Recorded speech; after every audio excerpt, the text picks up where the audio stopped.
$5 million revenue ഓരോ വർഷവും, 6 മില്യണിലധികം products US-ൽ മാത്രം ഓരോ വർഷവും വിറ്റഴിഞ്ഞു പോകുന്നു. പറഞ്ഞു വരുന്നത് അഫിലിയേറ്റ് പ്രോഗ്രാമിനെ കുറിച്ചാണ്.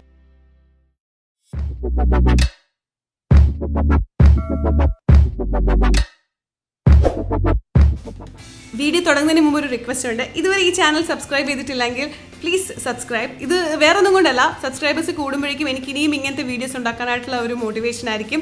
നിങ്ങൾക്കും ഒരുപാട് ഇൻഫർമേഷൻ ഈ ചാനലിലൂടെ കിട്ടുമെന്ന് ഞാൻ ഉറപ്പ് തരുന്നു. അപ്പോൾ സബ്സ്ക്രൈബ് ആൻഡ് ആ ബെൽ ഐക്കൺ പ്രസ് ചെയ്യാൻ മറക്കണ്ട. എൻ്റെ ഓൾമോസ്റ്റ് എല്ലാ വീഡിയോയുടെയും താഴെ കുറേ കമൻസ് കാണും. അഫിലിയേറ്റ് പ്രോഗ്രാമിനെ കുറിച്ച് അല്ലെങ്കിൽ അഫിലിയേറ്റ് ആകുന്നതിനെ കുറിച്ച് പറഞ്ഞു തരാമോ, അതിനെക്കുറിച്ചൊരു വീഡിയോ ഇറക്കാവുന്ന. സോ ഫൈനലി ഈ വീഡിയോയിലൂടെ ഞാൻ അഫിലിയേറ്റ് ആകുന്നതിനെ കുറിച്ചും അഫിലിയേറ്റ് പ്രോഗ്രാമിനെ കുറിച്ചുള്ള ബേസിക് ആയിട്ടുള്ള ബിഗിനേഴ്സിന് വേണ്ടിയിട്ടുള്ള എല്ലാ കാര്യങ്ങളും ഡീറ്റെയിൽ ആയിട്ട് പറയുന്നുണ്ട്. വീഡിയോ അവസാനം വരെ കാണാൻ ശ്രമിക്കുക. ഒരു പോയിന്റ് പോലും മിസ് ആവാതെ നോട്ട് ഡൗൺ ചെയ്യാനും അല്ലെങ്കിൽ മനസ്സിലാക്കാനും ശ്രദ്ധിക്കുക. 1994 മുതൽ തുടങ്ങിയ ഒരു പ്രോഗ്രാമാണ് ഈ അഫിലിയേറ്റ് എന്ന് പറയുന്നത്. അതായത് ഇന്റർനെറ്റ് കണ്ടുപിടിച്ചിട്ട് വെറും 4 വർഷം കഴിഞ്ഞപ്പോൾ തൊട്ട് ഈ സംഭവം തുടങ്ങിയിട്ടുണ്ട്. അതിലൂടെ ഒരുപാട് പേര് കാശ് ഉണ്ടാക്കിയിട്ടുമുണ്ട്, ഇപ്പോഴും ഉണ്ടാക്കിക്കൊണ്ടിരിക്കുന്നുണ്ട്. എന്താണ് affiliate marketing? Already well established ആയിട്ടുള്ള പ്രോഡക്ട്സ്, ബ്രാൻഡ്സ് ഒക്കെ ഉണ്ടാവും. അത് നമ്മൾ പ്രൊമോട്ട് ചെയ്യുന്നു, സെൽ ചെയ്യുന്നു. ആ സെയിൽസിലൂടെ നമ്മൾ കമ്മീഷൻ സ്വന്തമാക്കുന്നു. സിമ്പിൾ ആയിട്ട് പറയുവാണെങ്കിൽ ഇത്രേ ഉള്ളൂ. നമുക്ക് പൊതുവെ കമ്മീഷൻ വലിയ ഇഷ്ടമാണ്. 5% മുതൽ 50% അതിന് മുകളിലോട്ടുമൊക്കെ കമ്മീഷൻ കിട്ടുന്ന ഒരുപാട് അഫിലിയേറ്റ് പ്രോഗ്രാംസ് ഉണ്ട്. ഇതിന്റെ ചെറിയൊരു ഉദാഹരണം പറയുവാണെങ്കിൽ, നമ്മളൊരു ലാപ്ടോപ്പ് വാങ്ങാനായിട്ട് ഇങ്ങനെ ആലോചിക്കുകയാണ്, ഏത് വേണമെന്ന് നമുക്ക് അറിയത്തില്ല. നമ്മളൊരു യൂട്യൂബ് വീഡിയോ കാണുന്നു, അല്ലെങ്കിൽ ഒരു ബ്ലോഗറിന്റെ ഒരു ബ്ലോഗ് വായിക്കുന്നു. ഇതൊന്നും അല്ല, നമ്മുടെ ഒരു ഫ്രണ്ട് ആവാം. ആ ഫ്രണ്ട് നമ്മളോട് റെക്കമെൻഡ് ചെയ്യുന്നു, ഈ ഒരു ലാപ്ടോപ്പ് നോക്കൂ, നമ്മുടെ ബജറ്റിന് പറ്റിയതാണ്, നമുക്ക് വേണ്ട സ്പെക്സ് എല്ലാം ഇതിലുണ്ട്, ഇതൊന്ന് നോക്കിയിട്ട് ഇഷ്ടപ്പെട്ടു എന്നുണ്ടെങ്കിൽ ഞാൻ ഈ പറഞ്ഞ ലിങ്കിലൂടെ പോയി ഇത് പർച്ചേസ് ചെയ്യാവുന്നതാണ്. ചിലപ്പോൾ ആമസോൺ ആവാം, ഫ്ലിപ്കാർട്ട് ആവാം. നമുക്ക് ആ ലാപ്ടോപ്പ് ഇഷ്ടപ്പെടുന്നു, നമ്മളത് പർച്ചേസ് ചെയ്യുന്നു. അപ്പം നമുക്ക് ഈ ലിങ്ക് റെഫർ ചെയ്ത ബ്ലോഗർ, യൂട്യൂബർ അല്ലെങ്കിൽ നമ്മുടെ ഫ്രണ്ട് ആവാം, അവർക്ക് ഒരു കമ്മീഷൻ കിട്ടുന്നു. നമുക്കിതിൽ ഒന്നും നഷ്ടപ്പെടാനില്ല. അവർക്കാണെങ്കിൽ ഇതിൽ കമ്മീഷൻ നേടാൻ സാധിക്കുകയും ചെയ്യുന്നു. നമ്മൾ അവരാവുകയാണ് വേണ്ടത്. അതായത് നമുക്കൊരു നല്ല പ്രൊഡക്റ്റ് മറ്റുള്ളവരിലേക്ക് റെഫർ ചെയ്യാൻ സാധിക്കണം. അവരത് പർച്ചേസ് ചെയ്യുവാണെങ്കിൽ നമുക്ക് കമ്മീഷൻ നേടാൻ സാധിക്കും. സ്വന്തമായിട്ട് ഓൺലൈൻ ഷോപ്പ് തുടങ്ങുക അല്ലെങ്കിൽ ഡ്രോപ്പ് ഷിപ്പിംഗ് തുടങ്ങുക, ഈ വക കാര്യങ്ങളെക്കാട്ടിലും വളരെ സ്മൂത്ത് ആയിട്ട് നമുക്ക് അതിനകത്ത് ഇൻവോൾവ്മെന്റും തലവേദനയും കുറവായിട്ടുള്ള ഒരു കാര്യമാണ് അഫിലിയേറ്റ് മാർക്കറ്റിംഗ്. ഇതിന് 4 സ്റ്റെപ്സ് ആണ് ബേസിക്കലി ഉള്ളത്. ആദ്യത്തെ ഘട്ടം എന്ന് പറഞ്ഞാൽ ഏത് പ്ലാറ്റ്ഫോം വേണം എന്ന് തീരുമാനിക്കുക. ഒരുപാട് പ്ലാറ്റ്ഫോംസ് അവൈലബിൾ ആണ്. അഫിലിയേറ്റ് മാർക്കറ്റിംഗ് എന്ന് ഗൂഗിളിൽ സെർച്ച് ചെയ്യുമ്പോൾ തന്നെ ആദ്യം വരുന്നത് ക്ലിക്ക് ബാങ്ക് ആണ്. പക്ഷേ ക്ലിക്ക് ബാങ്ക് നമുക്ക് ഇന്ത്യയിൽ അല്ലെങ്കിൽ UAE അല്ലെങ്കിൽ ഗൾഫ് മേഖലകളിലൊന്നും ശരിക്കും പ്രവർത്തിക്കത്തില്ല. അതുകൊണ്ട് അതിൽ പോയി സമയം കളയണമെന്നില്ല. സ്റ്റാർട്ടിംഗ് എന്ന നിലയിൽ അല്ലെങ്കിൽ ഒരു ബിഗിനർ എന്ന നിലയിൽ ആമസോൺ അല്ലെങ്കിൽ ഫ്ലിപ്കാർട്ട് ആണ് ഏറ്റവും ബെസ്റ്റ് മാർഗം. അതിനുശേഷം CJ കമ്മീഷൻ ജംഗ്ഷൻ ഉണ്ട്. അഫിലിയേറ്റ് മാർക്കറ്റിംഗ് ചെയ്യാനുള്ള പ്ലാറ്റ്ഫോംസിന്റെ ലിസ്റ്റ് വളരെ വലുതാണ്. അപ്പോൾ ഏതാണ് വേണ്ടതെന്ന് നമ്മൾ തീരുമാനിക്കുക. നമുക്ക് ഈസി ആയിട്ടുള്ള പ്രോഡക്റ്റ് തിരഞ്ഞെടുക്കുക എന്നുള്ളതാണ് മെയിൻ കാര്യം. ഇനി അടുത്ത സ്റ്റെപ്പ് എന്താണെന്ന് വെച്ചാൽ, നമ്മൾ ഏത് പ്ലാറ്റ്ഫോം ആണോ തിരഞ്ഞെടുത്തത്, അതായത് ചിലപ്പോൾ ആമസോൺ ആയിരിക്കാം നമ്മൾ തിരഞ്ഞെടുത്തത്. ആമസോണും മറ്റുള്ള പ്ലാറ്റ്ഫോംസും തമ്മിലുള്ള ഒരു ചെറിയ വ്യത്യാസം എന്ന് പറഞ്ഞാൽ, ആമസോൺ ഫ്ലിപ്കാർട്ടിലൊക്കെ കമ്മീഷന്റെ റേറ്റ് പെർസെൻറ്റേജ് കുറവാണ്. ചിലത് 2.5%, 2%, 5%, 10% ഒക്കെയാണ് ഉള്ളത്. പക്ഷേ ആസ് എ ബിഗിനർ നല്ലതാണ്. മാത്രമല്ല നമ്മൾ സെയിൽസ് കൂടുതൽ ചെയ്യുമ്പോഴേക്കും കമ്മീഷൻ കൂടിക്കൊണ്ടിരിക്കുകയും ചെയ്യും. അപ്പോൾ coming back to the point, നമ്മളിപ്പോൾ ആമസോണിലാണ് തുടങ്ങാൻ ആഗ്രഹിക്കുന്നതെന്നുണ്ടെങ്കിൽ നമ്മൾ അതിൽ ലോഗിൻ ചെയ്യണം. ആമസോൺ അസോസിയേറ്റ്സ് എന്നാണ് ഇതിന് പറയുന്നത്. അപ്പോൾ അത് നമ്മൾ ലോഗിൻ ചെയ്ത് അക്കൗണ്ടൊക്കെ സെറ്റപ്പ് ആക്കണം. അതിനുശേഷം ഏത് പ്രോഡക്റ്റ് വേണമെന്ന് നമ്മൾ തീരുമാനിക്കണം. പ്രോഡക്റ്റ് ഡിസൈഡ് ചെയ്യുക എന്നുള്ളത് അത്ര എളുപ്പമുള്ള കാര്യമല്ല. കാരണം കുറച്ച് കൺഫ്യൂസിങ് ആയി തോന്നിയേക്കാം. നമുക്ക് ഏറ്റവും ഇൻട്രസ്റ്റ് ഉള്ള ഒരു ഫീൽഡ് ആവാം. അതല്ലാന്നുണ്ടെങ്കിൽ ഫോളോവേഴ്സ് ഉള്ള ഒരു പ്ലാറ്റ്ഫോം ഉണ്ടെങ്കിൽ ആ ഫോളോവേഴ്സ് ഏറ്റവും കൂടുതൽ ഇഷ്ടപ്പെടുന്ന ഒരു ഐറ്റം അതുമാവാം. ഇപ്പോൾ ഈ വീഡിയോ കാണുന്നതിൽ ഒരുപാട് പേര് ഇൻസ്റ്റഗ്രാം ബിൽഡ് ചെയ്തുകൊണ്ടിരിക്കുകയാണെന്ന് എനിക്കറിയാം. അപ്പം ഇൻസ്റ്റഗ്രാമിലെ നീഷിനെ കുറിച്ച് ഞാൻ നേരത്തെ പറഞ്ഞിട്ടുണ്ടായിരുന്നു. ഇപ്പം നിങ്ങളുടെ നീഷ് ഏതാണ് എന്ന് തീരുമാനിച്ചിട്ടുണ്ടെങ്കിൽ ആ നീഷിന് പറ്റിയ പ്രോഡക്റ്റ് നിങ്ങൾ അഫിലിയേറ്റ് പ്രോഗ്രാമിലൂടെ അതിൻ്റെ ഒരു അഫിലിയേറ്റ് ആയാൽ നിങ്ങൾക്കത് ഭയങ്കര ബെനിഫിഷ്യൽ ആയിരിക്കും. ഉദാഹരണത്തിന് ഫിറ്റ്നസ് അല്ലെങ്കിൽ ഹെൽത്ത് ആൻഡ് ഫിറ്റ്നസ് റിലേറ്റഡ് ആണ് നിങ്ങളുടെ നീഷ് എന്നുണ്ടെങ്കിൽ, ഇതിനകത്തുനിന്ന് ആമസോൺ അഫിലിയേറ്റ് പ്രോഗ്രാമിലൂടെ health and fitness related equipments അല്ലെങ്കിൽ പ്രോഡക്ട്സ് ഒക്കെ, വിശ്വസ്തമായിട്ടുള്ള പ്രോഡക്ട്സ്, നല്ല റേറ്റിംഗ് ഉള്ള പ്രോഡക്ട്സ് നോക്കി സെലക്ട് ചെയ്ത് അതിൻ്റെ അഫിലിയേറ്റ് ആയാൽ നിങ്ങൾക്ക് ഇൻസ്റ്റാഗ്രാമിലൂടെ അത് ഈസി ആയിട്ട് പ്രൊമോട്ട് ചെയ്യാനും കമ്മീഷൻ സ്വന്തമാക്കാനും പറ്റും. ഇനി പ്രോഡക്റ്റ് ഡിസൈഡ് ചെയ്ത് കഴിഞ്ഞാൽ ആ പ്രോഡക്റ്റിന്റെ അഫിലിയേറ്റ് ആവുക എന്നുള്ളതാണ് അടുത്ത സ്റ്റെപ്പ്. അതിനുവേണ്ടി നമ്മൾ അങ്ങോട്ടേക്ക് അവർക്ക് സബ്മിറ്റ് ചെയ്യണം. ചിലത് ഓട്ടോമാറ്റിക്കലി അപ്രൂവ് ആവും, ചിലത് ഓട്ടോമാറ്റിക്കലി അപ്രൂവ് ആവാതെ നമ്മൾ ഒക്കെ ചെക്ക് ചെയ്തതിന് ശേഷം അപ്രൂവ് ആവും, ചിലത് റിജക്റ്റ് ആവും.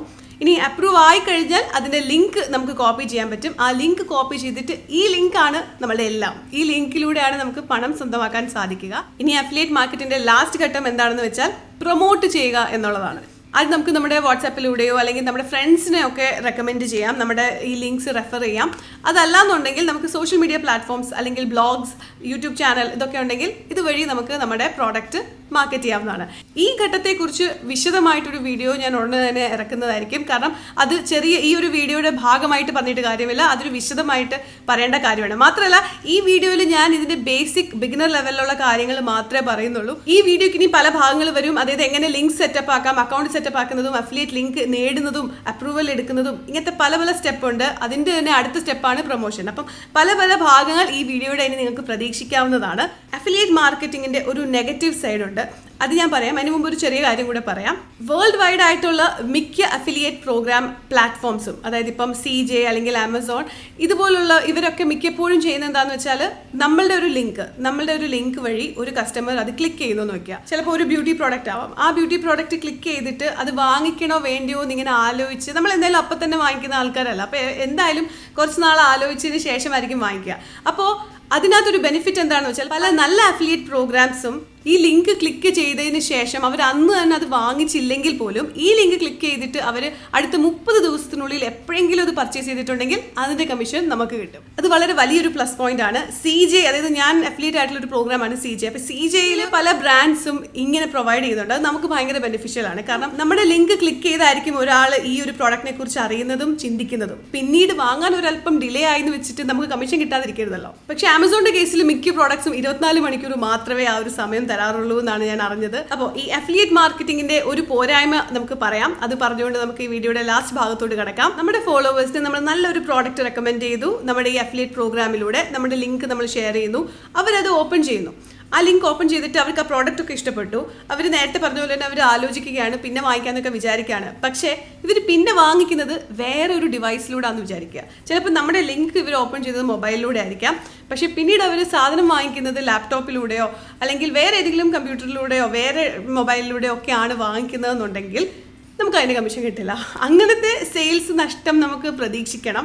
പക്ഷേ ഒരുപാട് സെയിൽസ് വരുമ്പോൾ ഇതൊന്നും നമുക്ക് ഒരു പ്രശ്നമായിട്ട് തോന്നത്തില്ല. അഫിലിയേറ്റ് മാർക്കറ്റിംഗിന്റെ മറ്റൊരു ബെനിഫിറ്റ് എന്താണെന്ന് വെച്ചാൽ നമ്മളൊരു TVയുടെ അഫിലിയേറ്റ് ആണ്. നമ്മൾ ആ TV വാങ്ങാനായിട്ടുള്ള പർച്ചേസ് ചെയ്യാനായിട്ടുള്ള അഫിലിയേറ്റ് ലിങ്ക് നമ്മൾ പ്രൊമോട്ട് ചെയ്യുന്നുണ്ട്. അത് നോക്കിയിട്ട് ഒരാൾ വാങ്ങുന്നുണ്ട് എന്നുണ്ടെങ്കിൽ ആ വ്യക്തി TV മാത്രമായിരിക്കില്ല പർച്ചേസ് ചെയ്യുന്നത്. TVയുടെ കൂടെ ചിലപ്പോൾ സൗണ്ട് സിസ്റ്റം അല്ലെങ്കിൽ അത് മൗണ്ട് ചെയ്യാനായിട്ടുള്ള സംഭവങ്ങളൊക്കെ വാങ്ങിക്കുന്നുണ്ടാവും. അതിനും കൂടിയുള്ള കമ്മീഷൻ നമുക്ക് ലഭിക്കും. നേരത്തെ പറഞ്ഞ ആ ഒരു ടൈം ലിമിറ്റിനുള്ളിലാണ് പർച്ചേസ് ചെയ്യുന്നത് എന്നുണ്ടെങ്കിൽ. എല്ലാവരും ഒരു നിമിഷം ഇങ്ങോട്ടേക്ക് ഒന്ന് ശ്രദ്ധിക്കണേ. കാരണം ഞാൻ ഈ വീഡിയോ റെക്കോർഡ് ചെയ്തുകൊണ്ടിരുന്ന സമയത്ത് ഇങ്ങനൊരു കാര്യം വന്നിട്ടില്ല. പക്ഷേ എഡിറ്റ് ചെയ്യുമ്പോൾ ഇപ്പോൾ എഡിറ്റ് ചെയ്തുകൊണ്ടിരിക്കുകയാണ്. ഈ സമയത്ത് വന്നൊരു വാർത്തയാണ്. അപ്പോൾ ഇതെനിക്ക് വീഡിയോയിൽ എങ്ങനെയെങ്കിലും ഉൾപ്പെടുത്തണം. അപ്പോൾ ഇനി ഷൂട്ട് ചെയ്യാൻ വയ്യാത്തതുകൊണ്ട് ഞാൻ വോയിസ് ഓവറിൽ ഇങ്ങനെ പറയുകയാണ്. സൗണ്ട് ക്വാളിറ്റി വ്യത്യാസം ഉണ്ടാവും, ക്ഷമിക്കണം. കാരണം നമ്മളിപ്പോൾ സംസാരിച്ചുകൊണ്ടിരുന്ന വിഷയമായിട്ട് വളരെ ക്ലോസ്ലി ബന്ധപ്പെട്ട് കിടക്കുന്ന ഒരു ന്യൂസാണ്. അത് ഇതാണ്. അതായത് ആമസോൺ നമ്മുടെ അഫിലിയേറ്റ് കമ്മീഷൻ കുറയ്ക്കുന്നു എന്നുള്ള ഒരു വാർത്തയാണ്. അൺഫോർച്ചുനേറ്റ്ലി ഒരു നല്ല വാർത്തയല്ല. എന്നാലും എത്രത്തോളം കുറയ്ക്കുന്നു എന്നാണ് നമ്മുടെ അടുത്ത സംശയം. എന്നുണ്ടെങ്കിൽ 8%, 6% ഒക്കെ കമ്മീഷൻ കിട്ടിക്കൊണ്ടിരുന്നത് 3%-ലോട്ടൊക്കെ കുറയുന്നുണ്ട്. ഡീറ്റെയിൽസ് നിങ്ങൾക്കും ഗൂഗിൾ ചെയ്ത് നോക്കിയാൽ വാർത്ത കാണാൻ പറ്റും. എന്തായാലും വിഷമിക്കേണ്ട, നമുക്ക് വേറെ ഒരുപാട് മാർഗ്ഗങ്ങളുണ്ട്. അതൊക്കെ ഞാൻ അടുത്ത വീഡിയോസിൽ പറയുന്നതായിരിക്കും. അപ്പം ഞാൻ ഈ പറഞ്ഞ ഇൻഫർമേഷൻ യൂസ്ഫുൾ ആയെന്ന് തോന്നുകയും മാത്രമല്ല ഇതിൻ്റെ അടുത്ത ഭാഗങ്ങളൊക്കെ ഇറക്കണം എന്നൊക്കെ ആഗ്രഹം ഉണ്ട് എന്നുണ്ടെങ്കിൽ ദയവേത് ആ സബ്സ്ക്രൈബ് ബട്ടൺ ക്ലിക്ക് ചെയ്യുക, ബെൽ ഐക്കണും കൂടെ ക്ലിക്ക് ചെയ്യുക. കാരണം ഞാൻ അടുത്ത വീഡിയോ ഇറക്കുമ്പോൾ കൃത്യമായിട്ട് നിങ്ങൾക്ക് നോട്ടിഫിക്കേഷൻ കിട്ടും. മാത്രമല്ല സബ്സ്ക്രൈബേഴ്സ് കൂടുന്നതനുസരിച്ച് എനിക്കും ഒരു മോട്ടിവേഷൻ, ഒരു പ്രോത്സാഹനമാണല്ലോ. പിന്നെ വീഡിയോ ഇഷ്ടപ്പെട്ടാൽ ലൈക്ക് ചെയ്യാം. ഇതിനെക്കുറിച്ചും ഇനി സംശയങ്ങൾ എന്തെങ്കിലും ഉണ്ടെങ്കിൽ തീർച്ചയായിട്ടും കമൻറ്റ് ചെയ്യേണ്ടതാണ്. കമൻറ്റ് കാര്യം പറഞ്ഞപ്പോഴാണ് കമൻറ്റ് റിലേറ്റഡ് ഷൗട്ട് ഔട്ടിൻ്റെ സമയമാണ്.